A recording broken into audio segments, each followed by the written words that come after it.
Hello everyone, this is Nitika Raizada. I'm head of operations at TechCollab School of Robotics. A very good afternoon to all those who have joined us today. We wish you a very warm welcome. So today we have Mr. Madhukar Patel, scientist from ISRO. So he is having experience of 18 years with organizations like ISRO, DRDO. There are a number of MNCs, design houses working with ultra modern technologies. He worked on sensor technology, embedded designs, and what's not. So today we will be talking on his experience there at the ISRO and how he has seen the technology changing and upgrading over the course of the time. But before we proceed, let's tell you something about what we are doing at Kites and Techno Labs. Kites Education is a platform for intelligent and skillful minds, comprising school, educators, professionals, students, and their parents. Education corporate pillars to edify a revolutionary mechanism. We extend our services to the next release of education to create, enact, and establish new dimensions in education system for the common good. And at TechnoLab School of Robotics, we are working on educational technology. We are a team of young professionals who are working to make students learn about robotics, technology, drones. So basically, we teach students how these machines work. So we make them learn about a number of different aspects of tech how to. So very good afternoon, sir, and a very warm welcome to you. Without delaying any further, let us start the session. So, starting with your brief intro, tell us your experience at ISRO and how you reached there. So, was it a dream that you were pursuing, or it was just a coincidence that you ended up at ISRO? Thank you so much, Vivekanand and the team. I hope my voice is loud and clear. Yes, sir. Good. So, as you told the ISRO, my what you call is a life incubation center where I started my journey. Before that, let me tell you just few things that I was doing my farming, enjoying my agriculture things day before I joined ISRO. So you can imagine that my whole childhood and part of my young life was in the farm and field. So it was a memorable journey, and I was dreaming very high in terms of like no, my native is near Junagadh, is a western part of India, not very far from the Arabian Sea, that Jamnagar, where Air Force Station is there. So when I doing my routine small farming things as a child, I see that the warships, the aircraft, they fly over at a very low altitude, and they give very good sound and thrilling things. So I always thinking that one day I should fly this, and it must be such a wonderful experience to see farms from the aircraft and the rivers and the mountains. And so I was always dreaming, and uh, I tell you that I learned flying aircraft in UK, so I am a bit half cook pilot, you can say.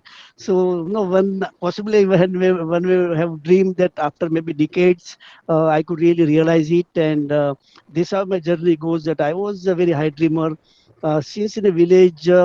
Till my school days, I never saw a newspaper, never heard any radio things, no newspaper, nothing, no magazines. So I'm a totally isolated a village boy, and no, I had a very good what we call is a thinking process, open mind, and you are with the nature. And luckily, used to write a lot of things in my own simple way. So it was a very good journey, and that foundation made me whatever I it's not that ISRO. I heard the name of ISRO after I passed out my engineering. So till then, I was in a very small side of corner, and never used to read anything about general knowledge or anything about the world. I have my own world, and then some of my friends told that ISRO is the place we should apply there. So I applied it ISRO, and I got selected.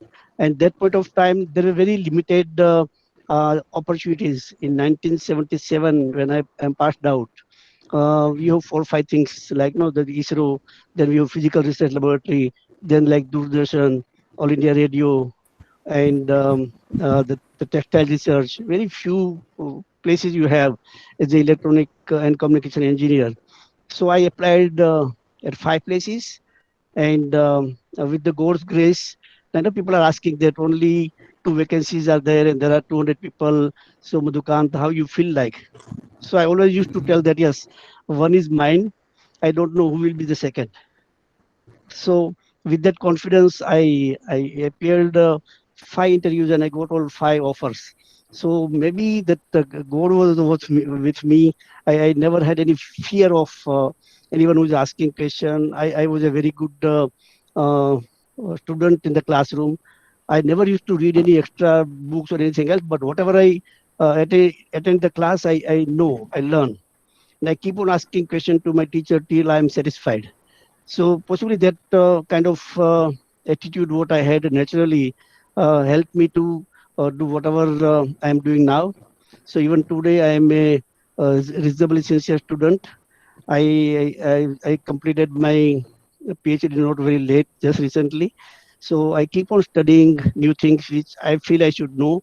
That yes, this is the future.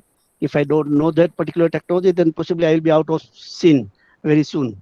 So with maybe that part of the fear in my mind that I should be up to date all the time till I'm working and enjoying work. So this how I goes, and uh, I was and I am a sincere student, and I love teaching to students from my very early career in ISRO. I used to go to schools, teach the children for computer, the keyboard and mouse and this and that. And I was loving, enjoying something which was very new at that time, especially in Gujarat. There was no literature in Gujarati for students to understand computer in Gujarati.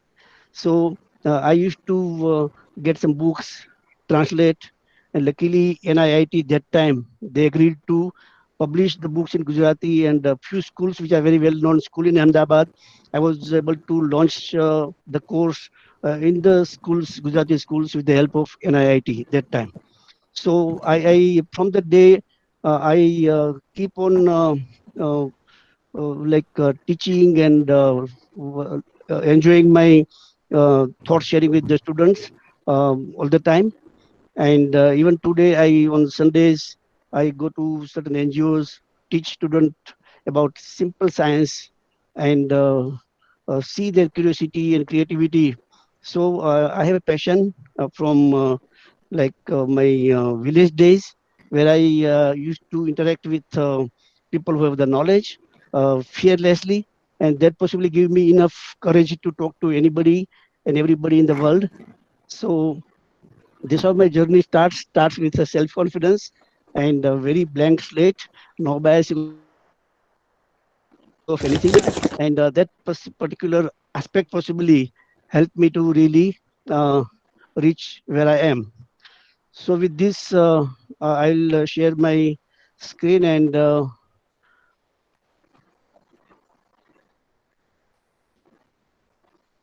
Hello. Yeah, we can hear you, sir. You can continue. okay. So let me go to the presentation. So I hope my screen is there in front of you. Yes, sir. Very good. Wonderful. So now with this, it's not that I am champion in IoT or robotics. I am just a learner and partially a teacher, where I get the opportunity, I teach. When I get the opportunity, I learn. So whatever I am presenting today is my experience of either teaching or learning. But this is my life, what I am telling. So you may find certain surprising things on the way. Now, one of the things which possibly is Saturday, 23rd February 2002, nearly 20 years. And this is a cutout of Economic Times when I was in Pune, a company called CG Coral. After I left ISRO, I went to Pune for 10 years. And that time I saw this cutout and I was in this company. So I kept this piece of newspaper where India was not known for electronics. India was known for Yes. only software skill, but some people they predicted yes, in coming decades, India will wow the world with the electronics. Now, electronic means today is a robotics, is a IoT, is a wireless communication, is a electronic PCBs, is a chip design, everything. And today we have each and every type of company in the country which are contributing to now we call embedded. That time it was called electronics, but now electronics with a lot of programming inside becomes embedded, and that's where we are as a country. So this was like 2 decades, and we can see a big transformation in country in the 2 decade. Now there is obvious question by many that when IoT born. So I will tell my own experience. What you see in the screen is a INS Vikrant in 1977 when I joined ISRO. Fortunately, I got this experience of collecting data in the Arabian Sea from vertical Sir, environment from. sorry to interrupt, sir. Really sorry to interrupt. We just wanted to mention that we will be taking audience questions as well. So, in case you people have any queries, the lovely people, those who have joined us, in case you people have any kind of query, you can leave that in the comment box, and we'll be trying to pick that question up if it's not being covered up in the questionnaire that we have prepared for, sir. Yes, sir, continue. And really very sorry for the interruption. Your audio is muted, sir. If you can unmute yourself. Sir, your audio is muted. Voice is not clear. We are getting a clear voice. Maybe you can check your. Yes, yes. So I think now I should be uh, audible. Yeah, yes, sir, you are audible now. Okay, wonderful. So yes, so if there is Sir, any try to question, be a little bit louder because we are getting that a couple of people are saying that they are unable to listen properly. So okay. So possibly it's an internet issue maybe so on I'll your be screen. little slow and loud. So I was fortunate to start my career in Arabian Sea in the Vikrant, which is what a warship of its own uh, caliber and kind at that point of time. So you can see a lot of aircraft on the Vikrant steamer, and we had one compartment to do our own experimentation. So what you see on the star on the corner here is a balloon with a payload, and that payload carries transmit the data from the environment. So balloon goes up in the sky and collects the data and send it to the uh, ship. Now, uh, 1977, we are talking of no internet, no ISD telephony, no walkie-talkie of that long range, nothing. So it was almost like a blank communication era. So our balloon, which goes up in the sky and takes the payload up, and we get the data on the uh, ship. Now, through ISRO network, we get the data from balloon to the ship, and from naval navy communication from ship to the Mumbai Air Force Station, and from Mumbai to the New York via telegraphy. So telegraphy baud rate was 75 baud per second. You can imagine the speed of telegraphy network. Through which people used to send the telegram, which was the only network which is crossing the borders without much of the dialing issues. Though it was dial-up network, but still it was reasonable, and we can send the data in the speed of t ta ta ta t ta. That's the real speed of data we send, and in a 2 hours time, our data from Arabian Sea used to reach to New York server. So that was for us is a nothing less than IoT thrilling, and as IoT definition tells that connected devices. So our sensor, which are developed by ISRO, by me and my team, that is floating in the Arabian Sea, and data goes to New York server. There was nothing less than any of the thrill of the world of IoT today. So this how my career started, and in the journey, as I told you, in the village is like a farming. But if you see robotics and farming, there's a great relationship. We see robotics in a different way in the lab and in the videos and all those things. But as a farmer, there are so many small uh, jugaad we call now. We make it for our own comfort and convenience. And surprisingly, that most of those things were made by ourselves by our need. For example, my grandfather, my father, they were reasonable carpenters. They know certain small metal work like bolting and welding and some little bit of grinding. So there is some facility nearby. You go there and do the job. So we evolve and try to innovate our own needs. And the small robotics were started. I have seen that yes, in the village like IoT in Vikrant steamer and Arabian Sea. I see robotics born much before it is known to the public by their own needs. So there's a very great combination and correlation between farming and the robotics. So I've experienced that journey myself for making small tool for our own needs and then use it. And we feel so thrilling that yes, my tools are working for me, and it may very little automation, but still it is automation and nothing less than the thrill we get today in any of the robotics. So when we talk of ISRO, IoT, as I told you, it started much before IoT born actually. Robotics in ISRO is a life. The simple reason is, for example, I have worked on some X-ray imaging. Now, X-ray imaging is something, it's a very heavy, high power X-ray doses are produced to qualify the welding of rocket. Now, it's so high power X-ray, a human cannot go nearby. So what we are left with is robotic only. Now, robotic man doesn't look like a waiter in the hotel, but it would look like more like industrial arms moving around, carrying the photo X-ray photo plate or maybe X-ray gun and holding certain plates, which is welded plate. So we'll see very crude form of robotics, but it is must. And as I told you in my farming days, need is the mother of invention. Same goes with ISRO. Day ISRO started their journey, the robotics was integral part of it. And as time goes, the amount of robotics and automation is becoming much more stringent and critical because now we want to work at a higher speed, more accuracy, and more reachability of inside the parts as well. So we see a lot of micro robotics kind of thing also to inspect something which is not that easy to inspect otherwise. So that goes as a early my journey. Then I work with DRDO projects, and then we are talking of now the space industry, which is also a thrilling things. I'll try to describe maybe little later what all I have understood with the space industry. But it will become a kind of father of all the technologies on the earth. Because there is a great future which will have IoT, the robotics, and lot many in the space industry.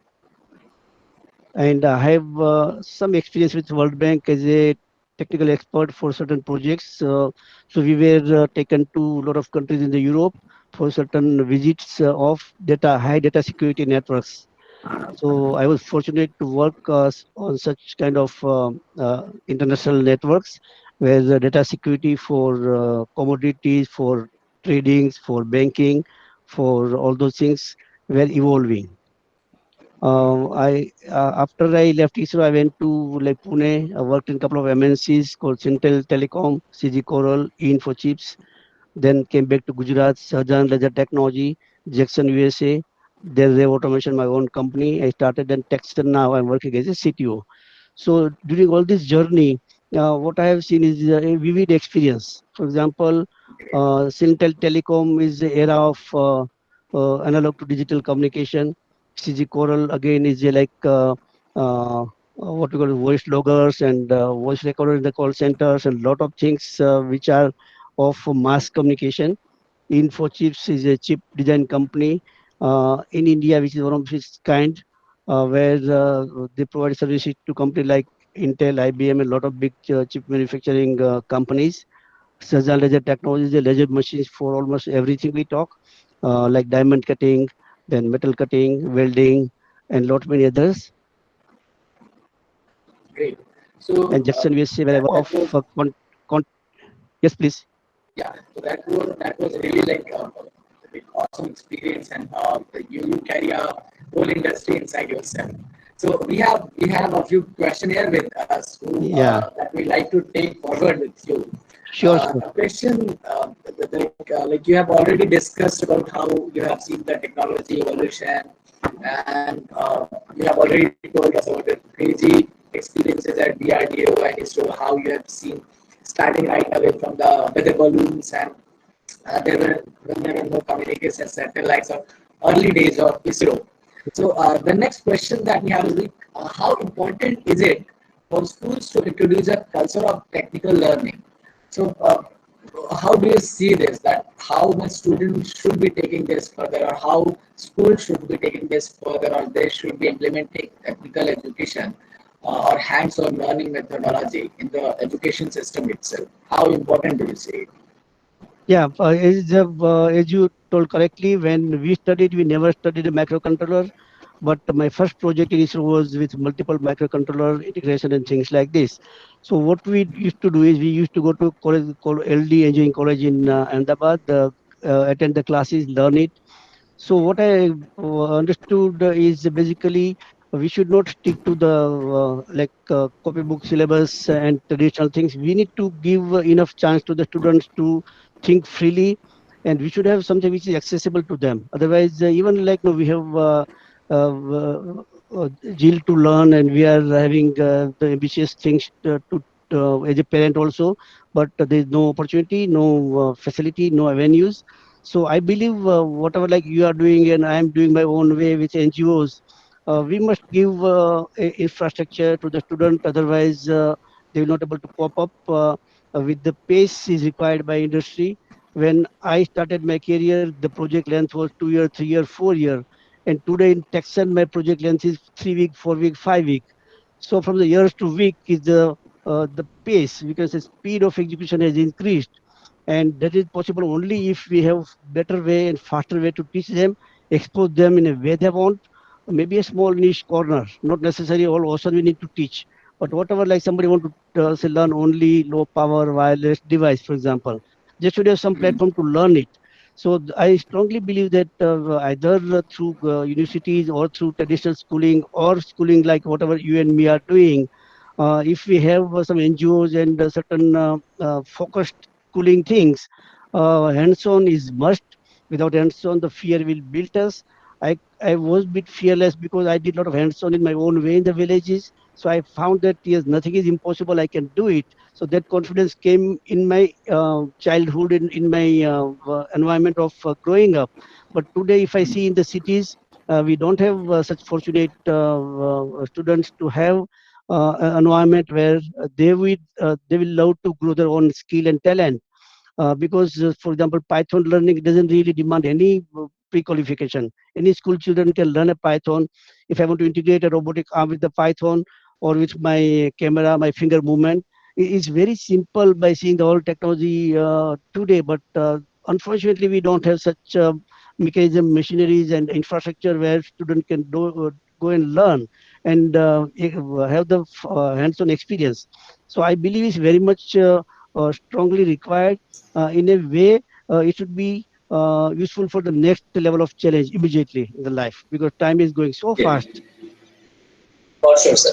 One thing that I see as in our education system or schooling system, we really need to eradicate this the fear of failure, because we as an educator, we somehow create the fear of failure inside students' mind. We ask them that if you fail, this will happen. If you fail, that will happen. So we have to first end that fear factor. Let them fail enough number of times. Let them try new things, and that's how we can make them learn, make them do something out of the box.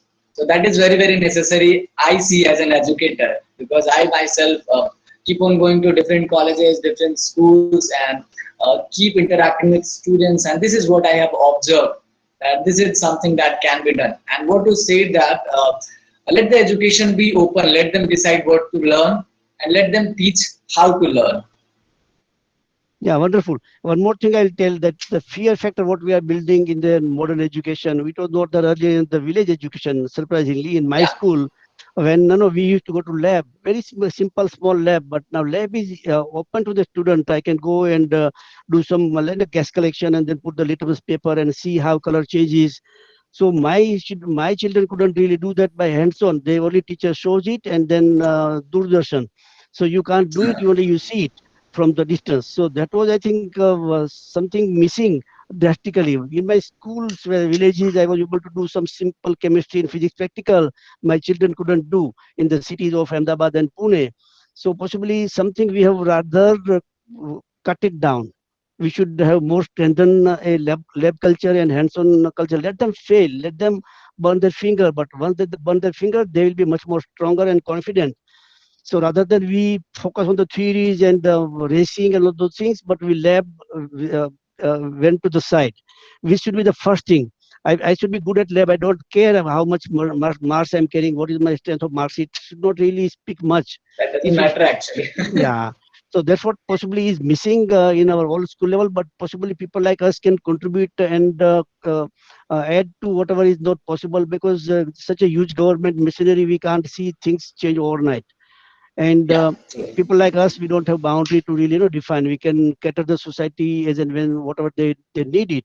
So I'm 100% in agreement that yes, fear factor is the killing factor, and somehow or the other, collectively as a citizen of country, we need to put our best effort to remove the fear factor from all ages. It's not only school, but I've seen people in the ISRO, they were so much of fearful. Like I studied when my life was in villages, but there were some gold medalists coming from cities. They were quite fearful.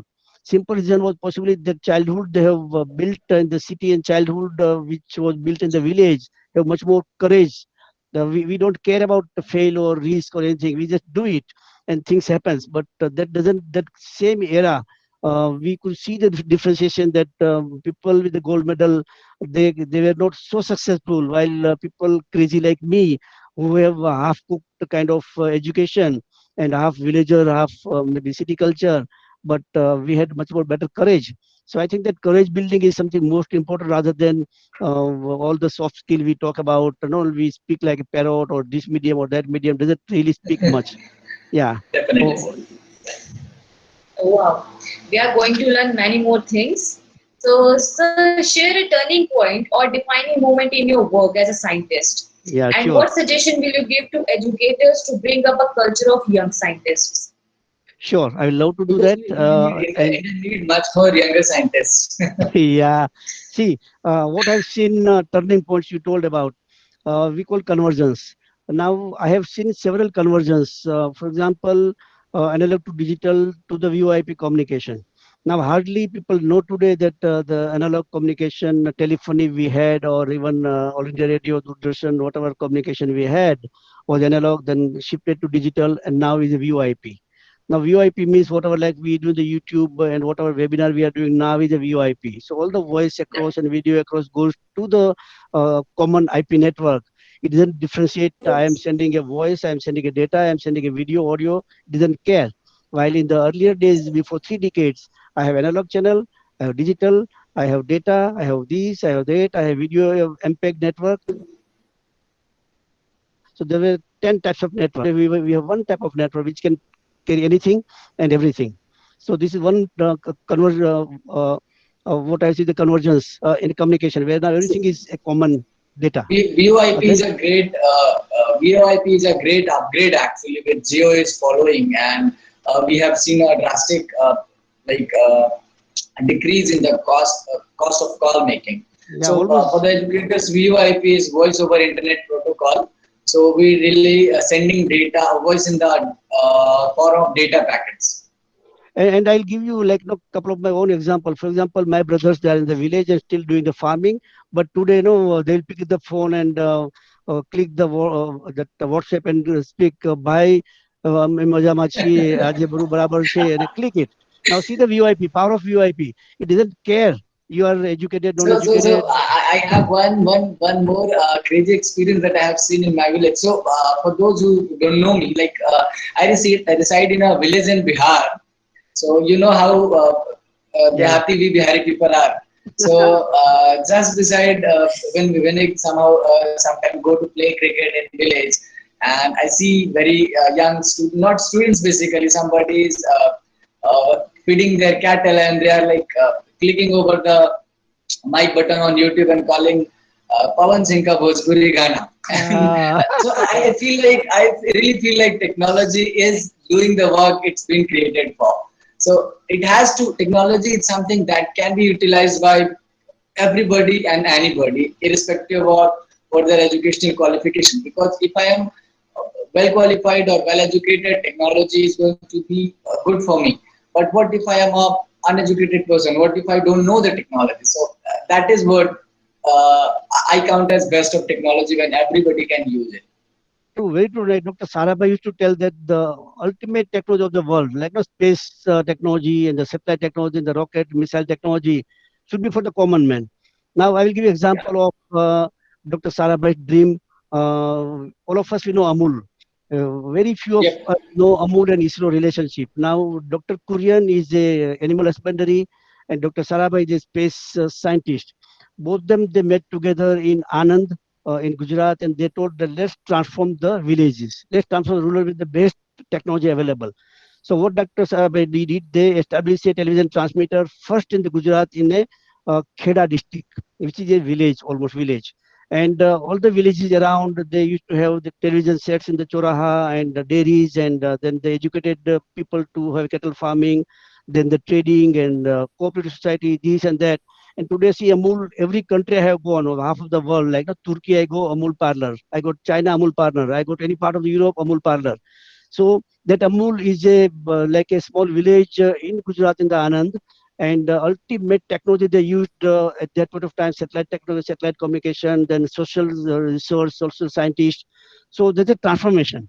So ultimate technology So for the very Amul is like iPhone of dairy product. yeah, dairy product and the latest technology they have used. I have visited a lot of Yes. dairies that time for television set repairing from ISRO, and it's a thrilling experience that lot people are getting the latest technology of the world through ISRO, and ISRO has a studio. Then they make the serial like no, Hu and Mari Bhuri. So me and my bears, so my buffalo. So my buffalo talks to doctor, my buffalo talks to the lady, and no, it's such a live serial the issue ISRO used to make. So ultimate mass communication using latest technology. So this how it goes that the latest technology for the common man. Now what we are seeing, each and every citizen of a country can use the smartphone, which is a revolution, I will say, in the communication, and almost no cost. I can talk to America without any single ISD bill. So those kind of thing is now accessible. Now see the computer mainframe to the server to the distributed to the cloud now. So this is a convergence. So mainframe was the only computing things. Then there came a lot of personal computer and the small servers on the desk and laboratory. Again, going back to the cloud. Nobody now put the server in their own premises.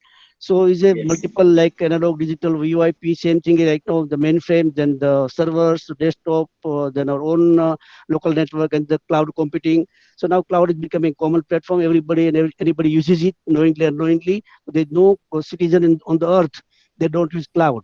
So as simple Definitely. as So basically, if you are using your email and you are anything. adding a Wo- file, you are basically adding Yeah, it to the cloud. that WhatsApp or Telegram, whatever we do, it is through cloud only.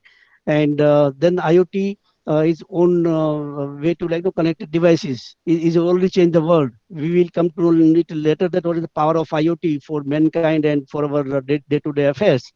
And automotive, if I tell, before 3 decades, a car was a mechanical device. Car was a mechanical device, nearly 100%. Tesla had changed this. Tesla had changed it. And Today, if I yeah, particularly talk about IoT, 5G is yes, going to change this. Like 5G will be yeah. the boom for IoT devices. So, So be prepared for IoT enabled devices. Be yeah. prepared for a completely smart home. So my automotive, which was a 98% mechanical device, it became 98% IT device. So now from 98% mechanical to 98% IT is a vehicle itself. It may be now car or bus or truck or trains, and maybe down the line all the vehicles which are like we see this flying ambulance and this and that and all these robots which are delivery doing things and lot many things. They will be IT devices in general. And the energy, if we see, the energy would like to localize. If we see before 100 years, it would like city to city they produce electricity and distribute, and then becomes say mega and giga what power stations centralized. And again, we are going into like micro energy harvesting things. So there's a convergence we see. Then smart governance, whatever we see is a water distribution or even the street light management. Anything we see in the governance, it is a convergence of the technology. So yeah, one more thing which I will like take here is something called fusion of technology.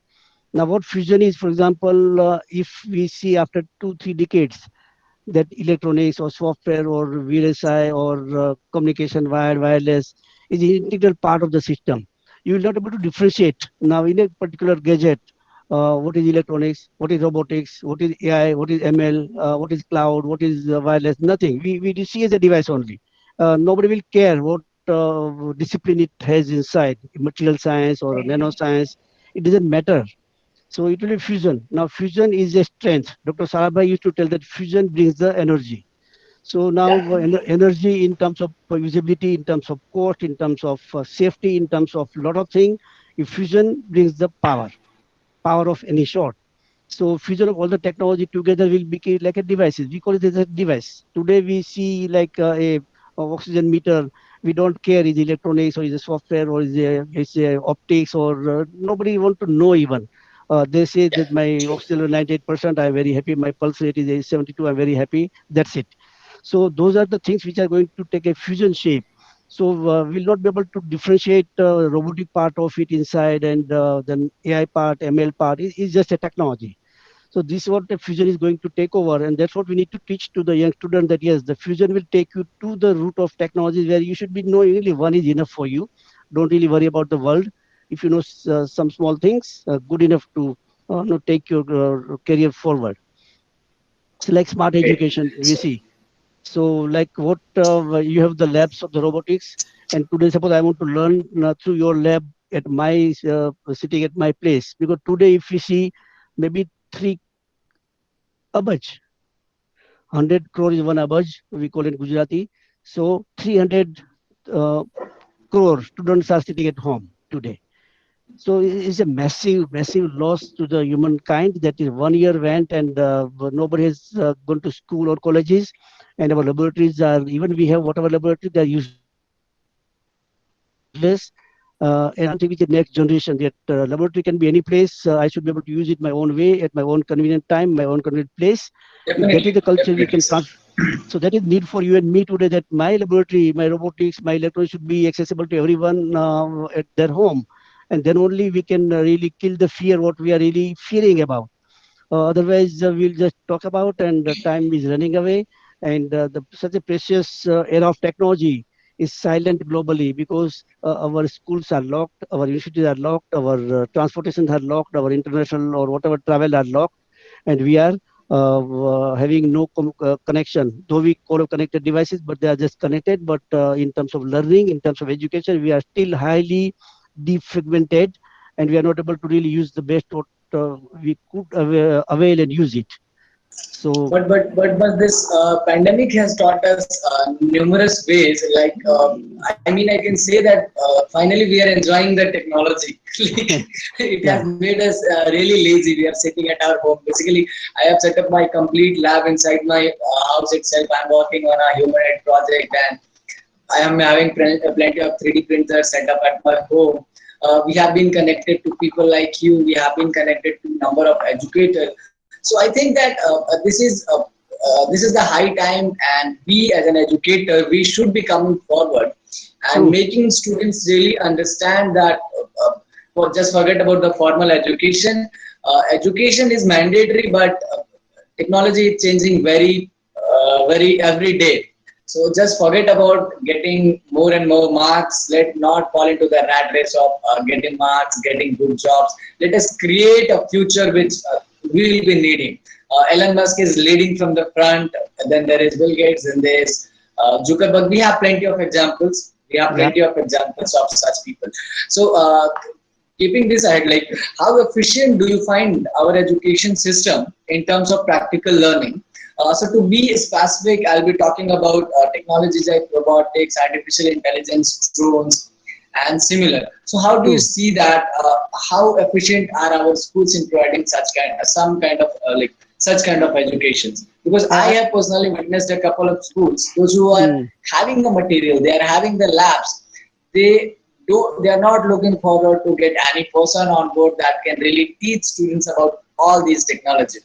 And my philosophy is getting the tools won't make you a doctor. You need a real doctor who can teach you. yeah. So what I believe, I agree with you that yes, we have a system, but only now we know that yes, we need to transform it. Nobody in the world can tell that we don't need transformation in the education. We need to transform. Transform for the simple reason that though we have the things, they are not accessible. So skill building is the future, not the degree and not all these things like skill building. Whatever skill I have, I should be able to master it. I don't care my formal certificate. Nobody will care in the future that what school, how many percentage, this, that, which university. Nobody will really bother you. What skill you carry, and that's it. So there is the time coming up where the skill, I should have some unique skill, some skill which I can survive for my life and which society needs. So need is ample today in every field of life. We need the transformation, revolution, the IoT for tele-education, tele-learning, telemedicine. Lot of things are needed, but we don't have skills. So we need to have skill. So We need to build. we need more Ranchordas chancers, I guess. Yeah. So yeah. So if we have skill, From nothing 3D. stops us. Yeah, yeah. So now, a lot of big people like McKinsey, they forecasted that yes, global is becoming smart, and we need to be make everything smart. The office, my school, my governance, my hospitals, and my all smart people need to be controlled. And now budgets are becoming smart, and all those things are coming up. So my smart technology skills development means the tangible and non-tangible. Now, these two simple things that yes, in the life, the tangible thing, I need to have physical robot, but intangible thing, I need to put life into my robot.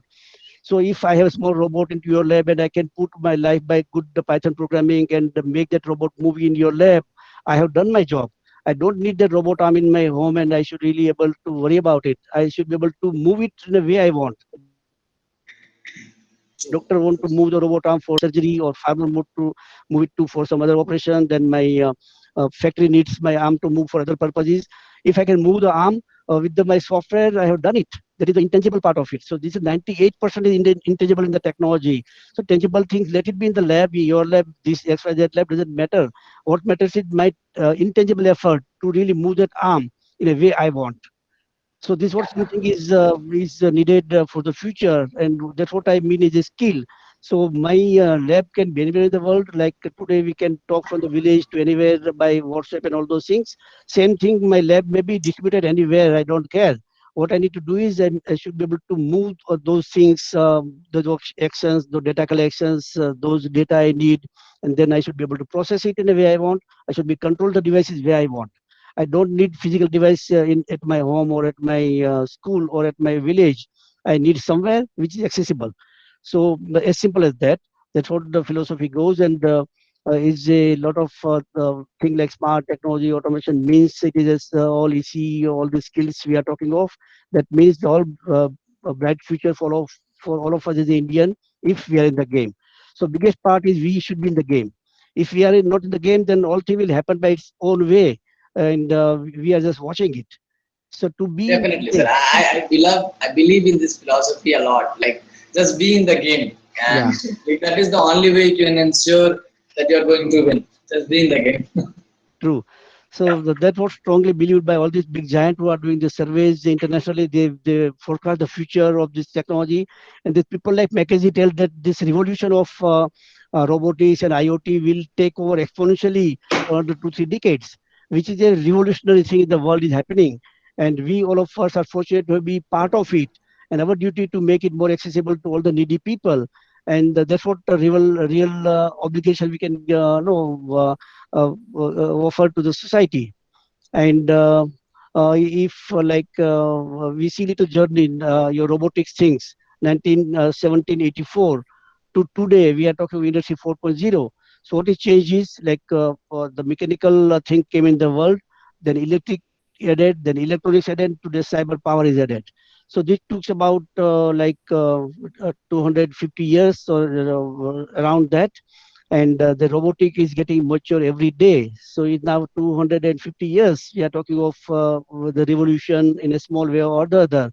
But today is a hype because each and every discipline on the earth, each and every life on the earth, it may be any faculty, any branch, any domain, they need connected devices, they need robotics, they need automation, they need all the safety aspect, they need the efficiency, they need everything what we want. And that is the like industry 4.0, my hospital 4.0, my farming 4.0, my XYZ 4.0 is basically cyber powered world. And Yeah, all the and things, internet plays a vital role in this because yeah, it that's has connected. Like now the true. world is on our fingertips. Yes. So cyber power means my internet, my server, my computer, the frameworks, then all this IoT support system which are available is a cyber. And today, if we remove cyber from the society, then we are like ancient society next day. So we need to take it to the new heights. Maybe another 20, 30, 40 years, we'll see much different world with cyber power.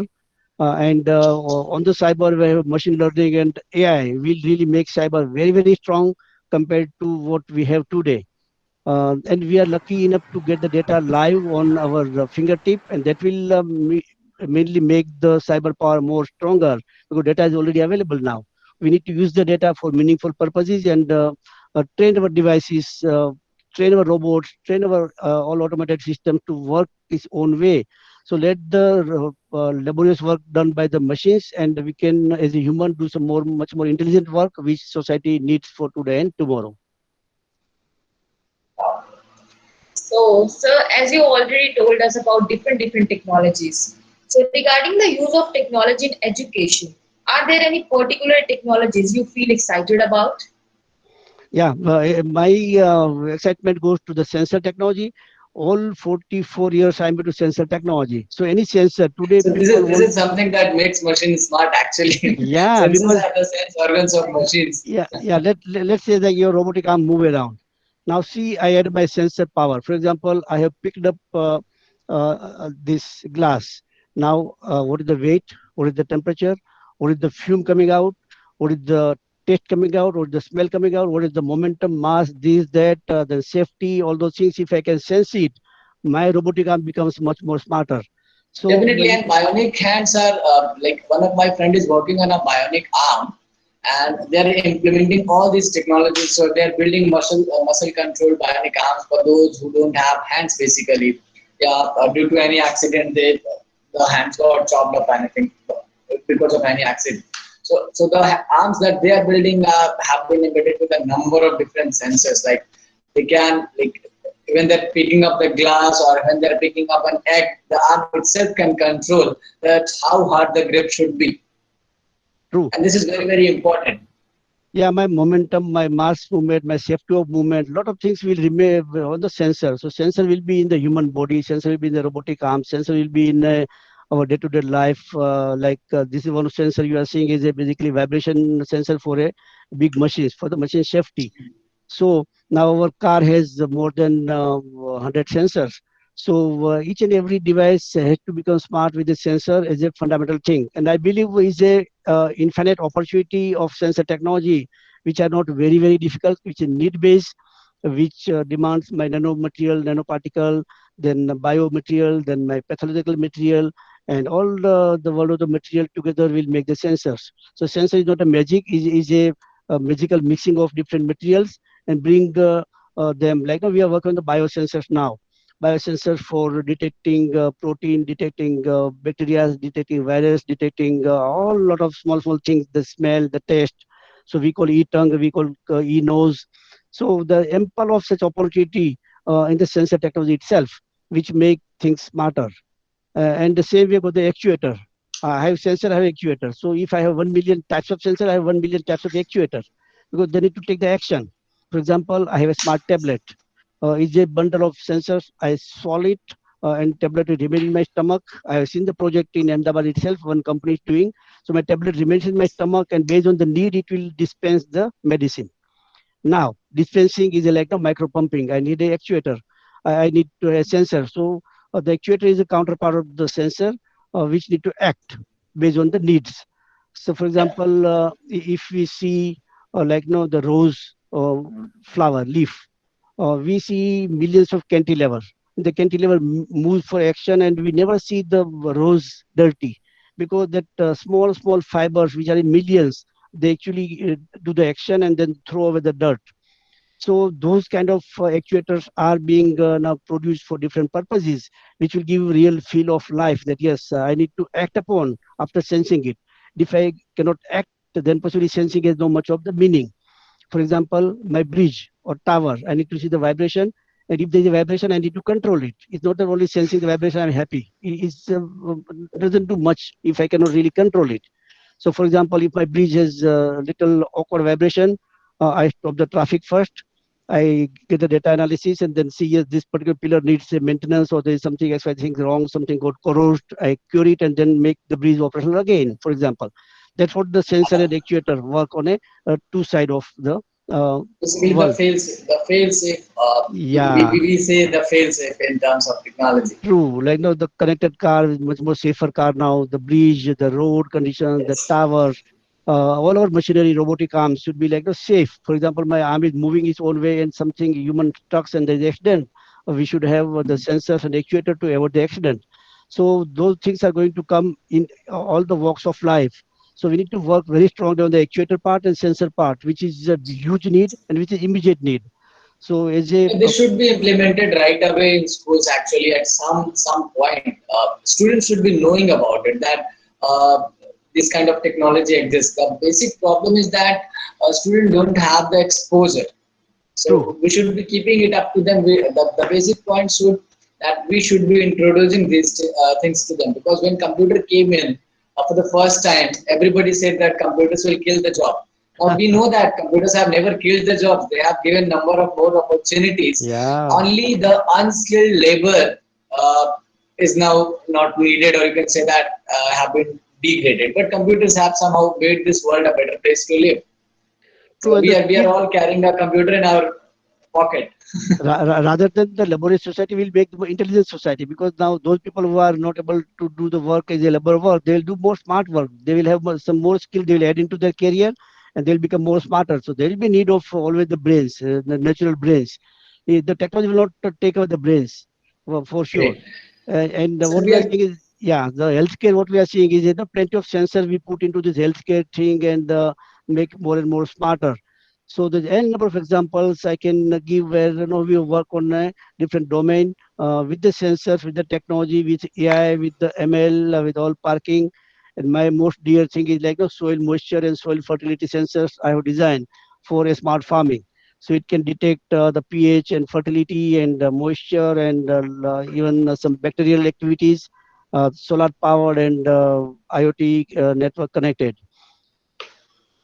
Yes, you were I telling think something. if schools will give students proper chance, students itself will be making such devices which will save at least like millions in form of electricity bill in terms of different devices for schools. This is what I have understood so far in my journey visiting a number of schools. I have seen students building tons of great things. So one question coming up, sir. Yeah. Basically, two or three questions I can see. One question that I'm really looking forward to put is that this is from Mr. Abdul Salam Khan. So abstract is good thing, but how is justified the all abstract is good? If we spend years in academics that produce professionals, not hobbyists. So I see that this is something that we are talking about, and this is a challenge. We have been programmed this way that our education system is creating professionals rather than hobbyists.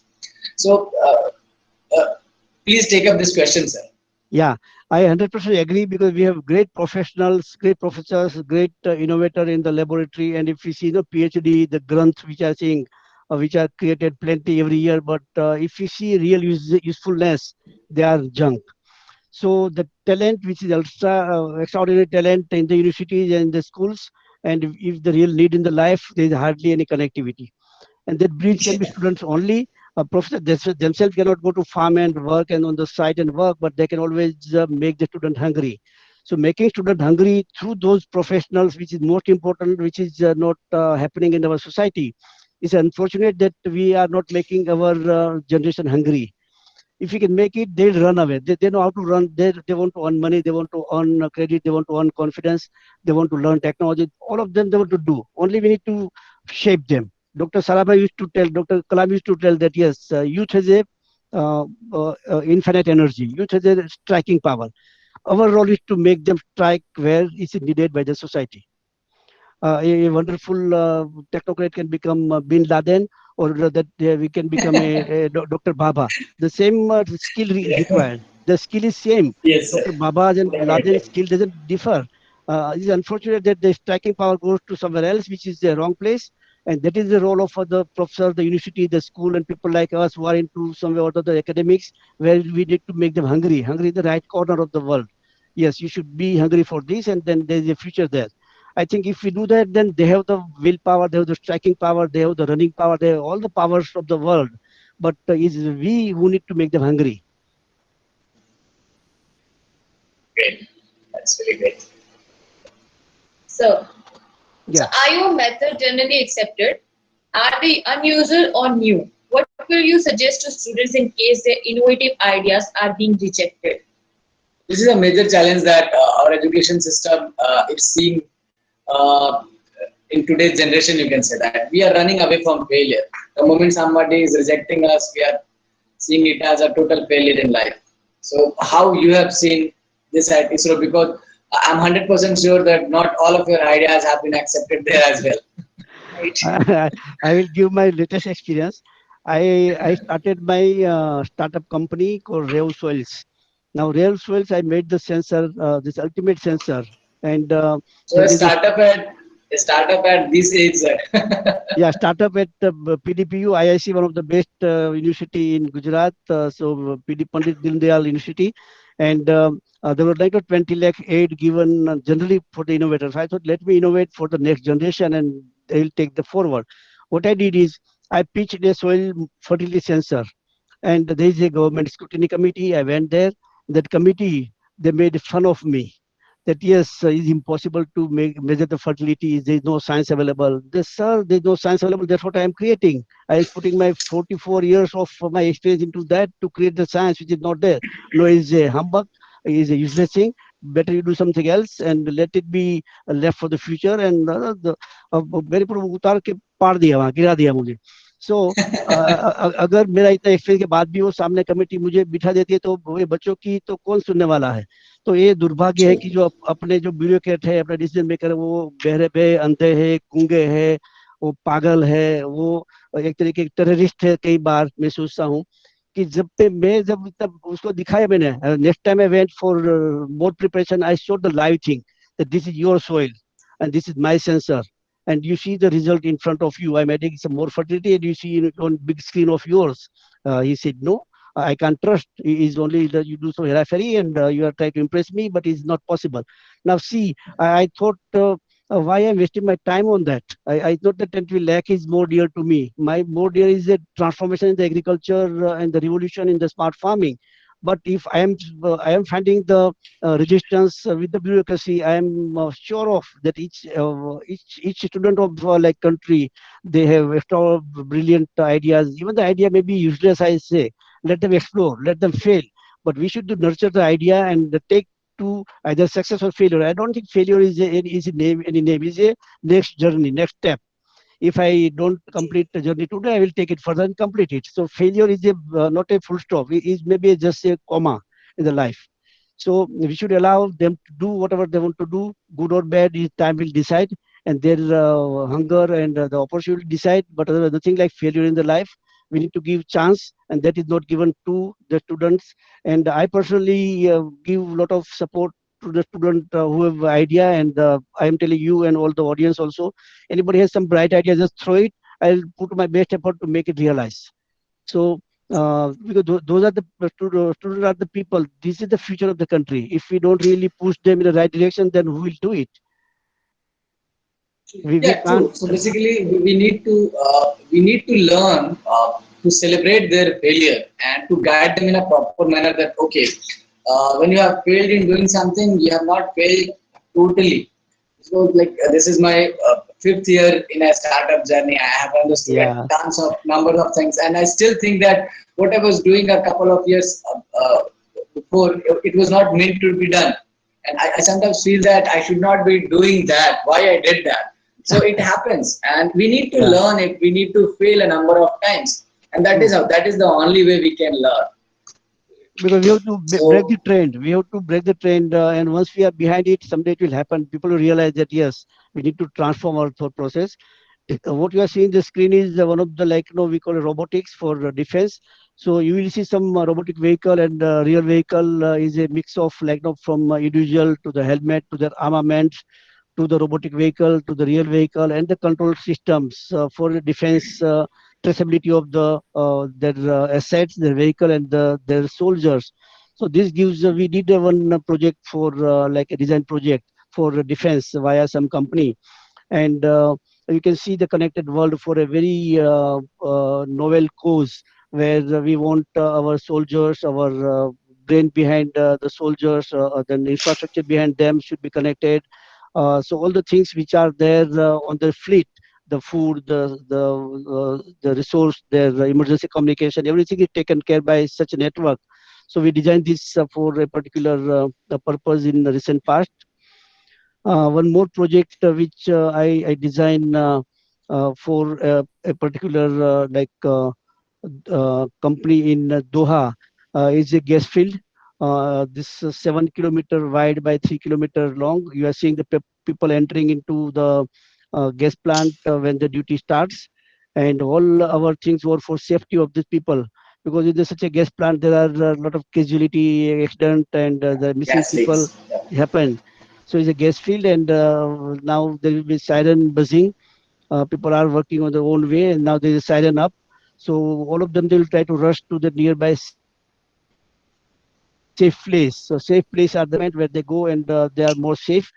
But through my sensors and my communication among the sensor, if, like, no, a couple of people stay stuck, they couldn't really, they were behosh the या वो फंस गए थे, they couldn't go to safe place, and that will be identified to the security by their location. So somebody will go rush and then rescue them out, and then plant can be started again. So this is what I did for one of this gas field company for the safety. So we have IoTs and robotics and a lot of things for the safety, which is one of the biggest in the industry. 4.0 we call it. So human safety, their asset safety, their machinery, and all of the safeties are utmost important to the society. One more called Gift City in Gandhinagar, which is a new city, brand new city. And we have designed a lot of sensors for the Gift City, like smart light management and energy management, and that street light pole safety. If my pole is tilted by a certain degree, it will get alarm in the central room that this pole has been tilted because of accident, because of cyclone, because of XYZ things. And all the utility they are in the proper place. So the tunnel you are seeing is about 35 feet wide and maybe 40 feet high. So all the utility, including the chill water and the cables and communication and everything, goes through this tunnel only. The sewage water, all those pipes are there, and that is about 25-kilometer long underground the city. So the smart city, I was fortunate to work on that. Then certain cameras will detect for human detection, for safety detection, for data capturing, for lot many purposes. For similar for environment sensors, I have worked on. Similarly, like measurement of different gases in the environment, and certain light pole things, textile machinery. I have done some automation in the robotics and all the safety aspect and efficiency monitoring. So a lot of other CNC machine monitoring, then robotics for warehouse. Such an interesting project we have done is for manufacturing companies where there is a raw material and there is a process and then there is a finished material. So this robot, what we are seeing is basically they carry the items from one place to other place in autonomous way with full safety, and they can carry about 1,000 kg load. So all up and working into a lot of factories like Volvo and Mercedes, and those factories, our devices are working. So they're purpose to lift and shift based on the need. We are working with the brain gateway where we are sensing a lot of brain data and passing to the server. We are not expert of analyzing the data, but we do provide hardware and firmware and the cloud connectivity for data to be dumped and then let people do the research of the brain activity. Likewise, we did a certain project for the traffic density monitoring in Gandhinagar and Ahmedabad. Again, more like it's a study research project. Where we see the live traffic, then the camera, which are like CCTV camera, normal camera by police. So we take the feed from them, do the processing, and we give them the traffic conditions. Then we detect the ambulance, or we detect the police car or some VIP cars, so that the light signal on the crossroad, they get the priority. They will change the color based on the traffic Yeah. needs. So rather than setting up a fixed timing for opening up a particular traffic, it can be done Yeah, via yeah, sensing the density. So basically, a lot of smart cities are utilizing this kind of products actually. yes. So because already you have the And to you, CCTV. Sir Prince, this is Yes, for educators actually. Whatever Sir has shown you in last 5 minutes, all the technologies, all the sensors, or all the devices that he has shown in last 5 minutes, 90% of that can be done by your school students if they are going to be given a proper guidance, because that is not very rocket science. That is very basics of technology. If they get a chance to learn, they can do the basics. They cannot take it to the market definitely, because that takes a very different approach. But till it's up to a prototype level, they can do it. It's totally doable. Even any of you educators want to put or want to work on it, you can do it irrespective of your degree. Doesn't matter आपने commerce से पढ़ाई की है, आपने science से पढ़ाई की है. It's all there in the degree itself. So you can make it for you. fully, I agree fully with you. Correct me And if I'm wrong, sir. yeah, the great part is like now the CCTV, for example, in Ahmedabad, there are some 25,000 cameras on the street already. So you don't need any extra camera to put. Just take the feed from government with proper procedure, and do your work at home or your university, college, wherever you feel like. So you have the infrastructure right on the fingertip. Now you add machine learning and intelligence for the betterment of the traffic management, pollution, these, that, everything you want to do. So you have the infrastructure right on your fingertip. You need to avail it and do it. So as you told correctly, I don't need to really have any cost on that. It's a cost free. I need to use my skill, and the skill is something which I can build with my own brain and my own innovation. I don't need a single paisa from any other person for that shake as such. Definitely. So it's very easy to start, and probably by next couple of years we will be launching a private lab at home for school students. We are working on it. We are trying to build a lab which can cost less than 1 lakh for school students, and they can start their robotics journey inside their home itself. They can start the process of tinkering inside their home itself. However, cost it's still we are working on it, but we are working on a product where we will be promoting students to have a robotics lab or a tinkering lab inside their house itself. Uh, we have to promote the culture of innovation. We should be more busy on garaging rather than playing video games. Wonderful. And I agree with you. And one day, for example, you want to bring down your 1 lakh to 5,000, you can tell me. I know some art of how to make it 5,000 from 1 lakh. So, so definitely we can make it So we are mass. trying to put a number of machines like Yeah. DSO, 3D printers, drones. So we are trying to create a package where True, students true, don't need to purchase anything extra for the next 2 years at least. true, very true. So definitely, like if you make something available at their laboratory, then there are a lot of things can be right in distributed places. Doesn't matter much. What we are seeing on the screen is Canada train in the winter. So normally in the rail track, there's a lot of snowfall and icing in Canada, and we have designed the technology to find out those spot and melt it through heaters and other techniques.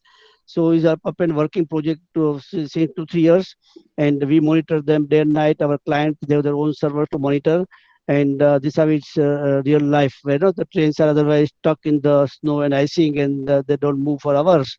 With the technology, they have seamless communication of the trains and other traffic. One more thing as a challenge, like no, sometime we go to turning point. Like no, Modi Saab, when he was chief minister of Gujarat, he told to their department that I want driving license to be with the quantified data, with the real data. I don't want to give license to the people who don't have skill. So it was came as a challenge to me via some companies. I took the challenge. I designed the sensors for this driving skill testing, and today I am proud of saying that more than 20 lakh license has been issued through my sensors. to the people all across Gujarat. So this was like is a challenge I took, and with God's grace and a lot of professional who supported me, and is realized now. So all the like figure of eight or slope or parking, everything is measured by the sensors and the actual movement, not by just my face and my look and my personality, but it's my skill. If I don't have skill, then I'm failed. The best part about technology is that you cannot bribe them. Yeah, is IoT. Don't I go to government server and then IoT server will give the license, fail or pass. There's no human is needed to really qualify, and human will see the data and then give the license, not by seeing the face and the action of the people. And that has improved skill a lot in Gujarat over a period of time. And now people are like they are sure of that we have to give a real test. I can't give 5,000 rupees and take the license. It's not that easy now. They have to really have some minimum skill to drive in a given terrain, and then only they will get the That will license. definitely that will definitely avoid a lot of accidents. Yeah, so pollution, accident, then the car failure, the vehicle damage, a lot of things are there inside, which will help the society. So. Uh, Yeah, this is like a robot for solar cleaning. In Gujarat, we have so many mega power stations in Gujarat, and it's a desert of Kutch. So a lot of dust flies on the solar panel, and this robot, what we design is clean the solar panel with minimum cost. Otherwise, no, we have to wash it, and there's a desert. You don't have water. So Yeah, this will reduce the water usage by almost 90%. So this what we did it in terms of robotic, which is a big challenge. You need to make the safety of the panels and human safety and scratch you need to avoid a lot of things. And likewise we have done a lot of many projects, but I think better I talk to the audience and take more questions. So definitely, sir.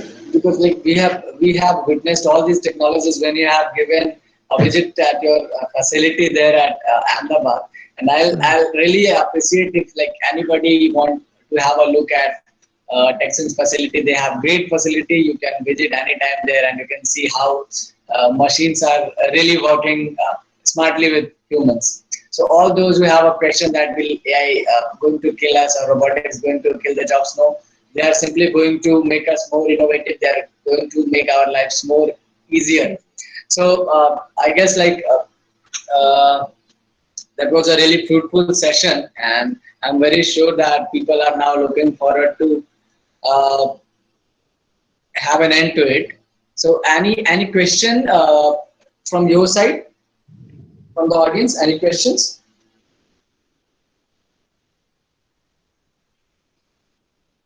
So innovators, you can have sorry, educators, you can have the question. You can act like a student today. yeah, no, we interact. We change the idea. It's nothing like I'm teaching. We Thank are you, Mr. yeah we are Barman. interacting. And the last thing what possibly I love to share in a couple of minutes is a space industry, because the space we know that resources were in the land, then we want to see, and now third wave what we see is the space.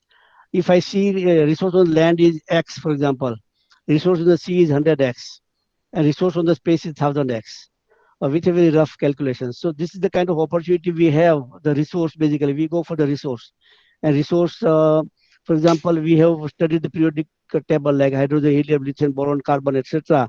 Now, if we want to really see the element in the natural way, certain things we cannot see on the Earth, but those are there in the space already. So our periodical table will get expanded when we have more exposure on the uh, space industry. One or more exploration on the marine industries, which are also growing in a plenty. So these are going to become a next evolution for another 100, 200 years. And people like this, Elon Musk and all the SpaceX and those things are going to really change the face. The simple reason is that government has their own agenda, like NASA, ISRO, they work for their own agenda, but then there's a mass requirement of industry and people needs, then private industry need to come, which has started coming now. And if you see like in the coming decade, there will be plenty of space industry will come for different purpose. Now it doesn't mean Definitely, we just are also looking forward to set up one. yeah, definitely. Very, very, very, very, very enthusiastic and very, very like very, very excited in space technology actually. Sir, a question is coming up. Sorry to Yeah. interrupt actually. For the educators, you can, if you want to have a question, you can unmute your mic and you can ask the questions. Like, suppose me that we are not allowed, like you're not allowed to speak up. So Or you can simply raise your unmute. hand also. There is an option. So you can unmute yourself and you can ask the question. However, I'm taking one question. How about villagers? Did they get such education? Any government initiative? I'd love to take this question, sir. Government take a number of initiative, but at some point, some level, we have to take the charge in our hands. So with the PM Skill Education or Skill India Mission, they are trying to get this kind of education to people, but to know the flaws in the government system. There are a number of people, those who uh, eat up that money which comes for a particular need, and somehow it doesn't go as per plans. However, we are planning such initiative where we are working on a bus. We are setting up a robotics lab inside that bus, and we are trying to visit not each village I can go, but we are trying to reach as much as village we can, because I cannot simply visit every village in India at least. So you people have to come forward. We need more educators like you, those who can come forward and teach for us, teach students. Like if you want some support, we are ready to offer you. We are not going to ask you any money, or we are not going to ask you for anything. Simply you just let us know that you want to teach technology to your nearby village students, and voila, you are done. We will be helping you in every possible manner, and that's true. Now, see, Another question is how? Yes, sir. what I will add little more what you told. For example, we blame government. It's very easy to blame government, but I will tell you one thing. Like for example, software industry. Software industry came in India with no government motivation, no government support. So Yeah, it's not that government should come for everything. Like lot of space education and those education came in the country without government's actual direct thinking or government's intervention. It comes with the need, comes with the innovation, comes with the idea. And if you see today, like no, Elon Musk, he started the SpaceX program with no government motive or aid. So when definitely, we, sir. yeah, when we come Definitely. to rural, like rural will have their own agenda to like to solve their own problem. So Modi Sahab, one thing he told that yes, skill should be more like a localized need, not a, for example, sitting in my village, I should not think of SpaceX. I can think of my Definitely. smart farming, my water harvest management, my energy needs, my economic needs, my food quality needs. So I have my own challenge and technology to work. It's not that only my IoT and my SpaceX can feed my stomach. It's not necessary. And the government is giving plenty money. Is now bureaucrat. As I told you, the bureaucrat cannot really help me to outdo a small project. We cannot expect that the bureaucracy will change overnight. Government may have novel ideas and novel budgets, but the in-between channel, they are our own brothers and sisters. Unless we improve as a bureaucrats and as a people, the government servants, nothing will happen. But the traction will come. Like now, for example, traction. What I'm telling, like now, software industry was a traction. Now government have good policies and this and that. But when it started, there was 60% export duty on the software. You can imagine 60% export duty on the software. Then people realize, government realized that no, we should rather do other way. We should try to give the subsidy and the incentive for the export, not on the duties. So this comes automatic when the traction comes. So all of us in the middleman, we can generate the traction between government and the society. Rest will fall through. So let's not blame only government for the sluggishness and the corruption. We are equal part of it. And if we create a real traction on both the side, things will fall in place. And I believe this Modi government, they have the very clear agenda to really transform the country. It will take its own time, but I have no doubt on the transformation from rural to the most urban and the most advanced initiatives. They will grow. They will grow by the traction, by government's own efforts and by need of the country, by need of the society. Very well So said, sir. we as an individual have to take charge. So one more question was Yeah. there from Mr. Jagmohan Singh Zetana, that how to make students really take savvy instead of only degree holder is the main question. Sir, we should not be doing that. Rather, we should not be making students really take savvy. The point here is we need to introduce the things to them and let them decide what they want to do. We should be teaching them basics of technology, at least how to use the sensor. Not everybody you can teach technology. Like might be one of your student really wants to be a great dancer, really want to be a great photographer. So this is for just for exposure that technical learning shall be made an important part or integral part of our education system, because this is what we need.